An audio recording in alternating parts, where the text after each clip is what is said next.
Türkmen aktivisti Rozgeldi Çüliyev Henithe Moskvanyň Şeremetyew aeroportunyň transit bölüminde galyandygyny, penşenbe günü onu ağzyndan 2 gezek Türkiýe uğratmakçy bolandyklaryny aýtdy. Aeroportun özünden Azatlyk radiosu bilen geçiren söhbetdeşliginde ol türkmen howpsuzlyk gulluklarının maşgala agzalaryny edýän basyşlaryny güýçlendirendiklerini hem belledi.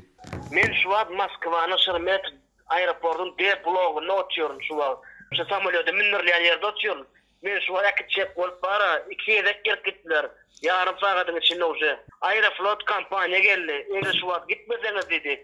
Size dedi zastavy dedi güýç bilen uğradarlar dedi. Ýatlatsak internetdäki tanqidi çağırışlar sebäpli türkmen häkimetleri tarapyndan internet terrorçylygynda aýplanan Türkmenistanyň student Çüliyew 2 martda Istanbuldan Moskwa baryndan soňra Şeremetyew aeroportunda saklanypdy. Geçen dekabrda adam hukuklaryny goraýjy memorial hem de Türkmen Helsinki fondu guramalary bilelikde beýanat ýaradyp Russiýanyň Garaçay Çerkez Uniwersitetinde bilim alan 26 ýaşly student Rozgeldi Çüliyewiň YouTube ulgamynda Türkmen hökümetine gönükdirilen bir näçe tanqidi çykysyndan soňra Türkmen häkimetleri tarapyndan internet terrorçylygynda aýplanýandygyny we izarlanýandygyny habar beripdi. Çüliyew haýwatlara garamazdan protest hereketiniň gatnaşyjylary bilen aratnaş gurmak üçin 2020-nji ýylyň 18-nji sentýabrynda Türkiýe bardy. 2 martda Moskwa gelen wadyna bolsa saklandy. 4-nji martda Azatlyk radiosu bilen söhbetdeşliginde Çüliyew özü üçin ýürüýte aklawyçynyň tutulandygyny ma'lum etdi.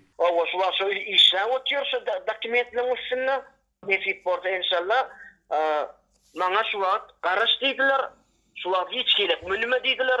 Münürcek bolsa. Ol ötün aksym häzir Garaçay Çerkez şäherindäki umumy ýaşaýyş jaýynda 9 aýlyk ogly bilen ýaşaýan ýarasyz aýalynyň hem ýerli polisiýa bölümine çağırlandygyny, ondan özü barada maglumat almakçy bolýandyklaryny aýtdy. Polisiýa edarasyna çağırypdylar. Şu men barada maglumat aljak bolýarlar. Rozgeldi Çüliyew Türkmenistandaky maşgala agzalaryny hem basyşyň güýçlendirilendигini, howpsuzlyk güýçleriniň onuň enatasyny Aşgabatyň Arçybil etrawynyň ýerli polisiýa edarasyna çağırandyklaryny aýtdy.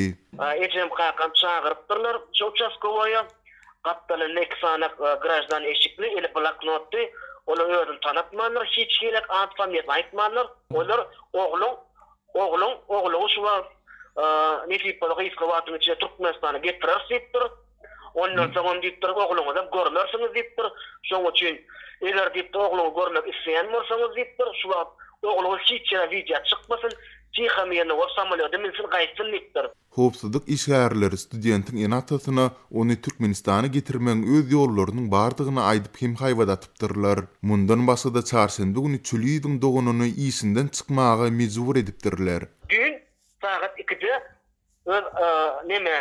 radioçylaryň bilen arza ýaza çyk diýipdir, bolmasa ýöne çykarar. Çüliyewiň sözlerine görä, türkmen howpsuzlyk gullukları egerde ol video arkaly öz ýagdaýyny beýan etse, onda onuň beýleki maşgala agzalaryny hem basyş etmek bilen haýwadatypdyrlar. Jigin gelse hemme zat goýlar, jigin gelmese sen başlangyjy diýipdir, beýleki bizi dowam edip gelmese çykarar diýipdir. Daşary ýurtlarda türkmen aktivistleri işçiňleşýän mahaly Çüliyew YouTube ulgamynda türkmen prezidentini, hökümetini we emeldarlaryny tanqidleýän video ýüzlenmelerini çap edipdi.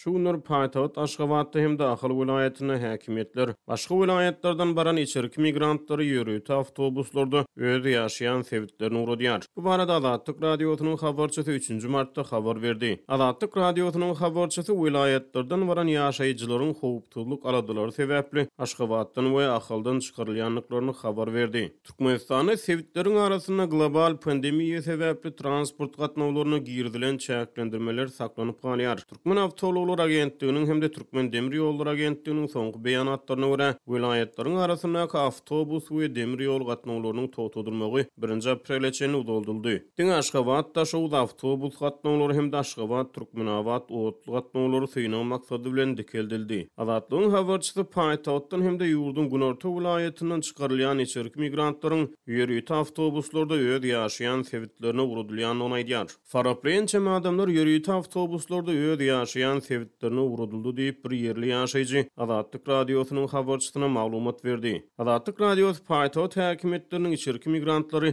Aşgabatdan çykarmak tejribeleri barada ýyllar boýy habar berip gelýär. Guruluşyk we beýle kişilerde zähmet çekýän vilayet ýaşaýjylary öz sebitleri bilen deňeşdirilen paýtagtyň iş wagtynda has köp mümkinçilik hödürleýändigini aýdýarlar. Ýöne hususan bayramçylyklaryň öňe türesinde häkimetleriň türkmen paýtagtyndan içerki migrantlary çykarmak işleri ýaýwanlanýar. Ahylda we Aşgabatda häkimetler içerki migrantlaryň ýaşaýan kwartiralaryna baryp ýygnap ýa-da bazarlarda, köçelerde olar saklap, vilayetlere urudyarlar diýip bir lewap ýaşaýjy Azatlyk radiosynyň habarçysyna gurrun berdi. Habarçynyň maglumatlaryna görä, hususan vilayetlarda ýazga alnanlyklary anyklanan adamlar Aşgabatdan hemde Ahyl vilayetynyň çäginden çykarylýar. Azatlyk radiosynyň bu maglumatlary boýunça Aşgabat şäheriniň hemde Ahyl vilayetynyň häkimliklerinden maglumat almak kynanşygy netije bermedi. Türkmenistan Sowet Soýuzundan miras galan propiska düzgünni saklap gelýär. Bu talap ýurt raýatlarynyň öz ýaşaýan sebitleriniň başga şäherlerde, hususan paýtagat Aşgabatda hemişelik iş we ýaşaýyş mümkinçiligini çäklendirýär. Mundan ozal bir taraplyk bayramynyň öňe türesinde noýabrda ýurdun Günwatar Balkan vilayetynyň Türkmenbaş hemde Balkanabad şäherlerinde de häkimetleriň içerki migrantlar öz sebitlerine urutmak şäherleri ýaýwanlandy. Häkimetleriň özgi vilayetlerden baran ýaşaýjylary paýtagatdan we Ahyl vilayetynyň çäginden çykarmak işleri Nowruz bayramynyň hemde ýurtda geçirmegi planlaşdyrylýan parlament saýlawlarynyň öň ýanyna gabat gelýär. Azatlyk radiosy koronavirus pandemiýasynyň fonuna sebitleriň arasynda hereket çäklendirmeleri girdilýän mahaly vilayetlerden paýtagta iş üçin barýan adamlaryň ýol güzapdary barada bir näçe gezek habar berdi. Türkmenistanyň döwlet ýetirligine media we medeniýet serýeşdeleri vilayet ýaşaýjylarynyň iş we ýaşaýyş aladalary, olaryň türkmen paýtagtynda ýüzbeýiz bolýan kynçylyklary, şol sany hereket azatlygy bilen bagly kynçylyklary barada habar bermeýär.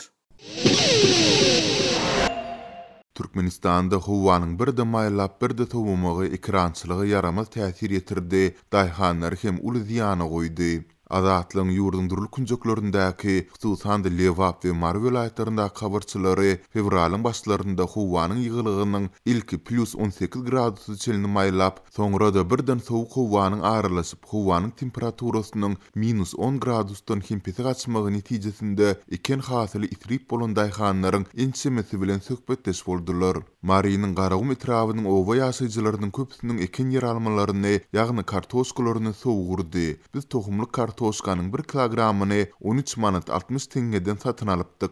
Hojalyklaryň köpüsi soňundan peýda görerin diýen umyt bilen hatda berge hem giripdi. Indi olar hasym aljyraňy ýagdaýy düşdiler diýip yerli daýhanlaryň biri mardaky habarçymyza 4-nji martda gurrun berdi. Onuň sözlerine görä hojalyklaryň köpüsi yer almanyň hasylyndan görjek peýdasyndan bir otogly hem bolsa jaý galdyrmagy maksat edinipdirler. Hojalyklaryň köpüsi millik meýdanynda durly demir bölüklerinden diýwar we üçek galdyryp sol ýerde ýatyp turýarlar. Olaryň arasynda bir-iki çagyl maskalalar hem bar. Olar hasyl ýetisinde çy kerpiçden iň bolmanda bir otogly jaý gurmagy arzu edipdiler. Emma sowuk howa sebäpli hasyllarynyň isrip bolmagy indi olary girdejeden beter tohumlyk kartoşk üçin alan karzlaryny üzmek aladasyna goýdy diýip Marly daýhan habarçymyza gurrun berdi. Ol daýhanlaryň özlerine bagly bolmaýan şertler sebäpli uly ziýana galmagy netijesinde yerli häkimetlerden hiç gili himayetin we goldowyň berilmeýändigini hem sözüne oşdy. Türkmenistan ýurtda eýäm ençem ýyl bäri dowam edip gelýän ýetdi krizisiň azyk gitmezçiliginiň arasynda importyň ornuny tutýan önümleri köpeltmek, eksport edilen önümleri artdyrmak siýasatyny ilerledýär, şeýle-de azyk bolçulugynyň döredülendigini öňe sürýär. Emma bu ugrdaky ýurdun daşynda çap edilýän maglumatlar Türkmenistanyň azyk önümleriniň, hususan da häzir sowuk uran yer almanyň importyny azaldyp bilmeýändigini görkezýär. Ewraziýa Ykdysady Komissiýasynyň web sahypasynda geçen ay çap edilen maglumata görä, Türkmenistan geçen ýyl Ewraziýa Ykdysady bilelisligine girýän ýurtlardan kartoşka satyn almagyny 8 esse ýokarlandyrypdyr. Geçen ýyl özünde gowy yer alma hasylyny alandygyny aýdan Türkmenistan bu azyk önüminiň importyna bir ýylda 15,75 milyon dollar harçlap 60,13 min tonna kartoşka satyn aldy. Bu kartoşkanyň 2019-njy ýyldakydan 8,6 esse köp satyn alandygyny görkezýär. Türkmenistanlıların iýen kartoşkasynyň 70% goly Russiýadan, 26% Gazagstandan we 4% Kyrgyzstandan getirildi. Türkmenistanyň döwlet medeniýeti ýurdun ýokary derejeli owgujuluk närmenleriniň 3 fevralda geçiren iş maslahatynda ýurdun durul künjeklerinde yer alma we gökbakça ekinleriniň ekmek işleriniň agrotehnik mükretleri alınıp barylýandygyny hasabat berse-de, soňky anamal howa şertleriniň bu adyk önümine ýetiren yaramaz täsirleri, daýhanlaryň çekin ziýanlary barada hiç zat aýtmady. Galybertede howanyň temperaturasynyň birden üýtgemegi sebäpli ýurdun Lewap vilayatynda hem 100 hektarlyk gulaçyl miweli baglary sowuk urupdy.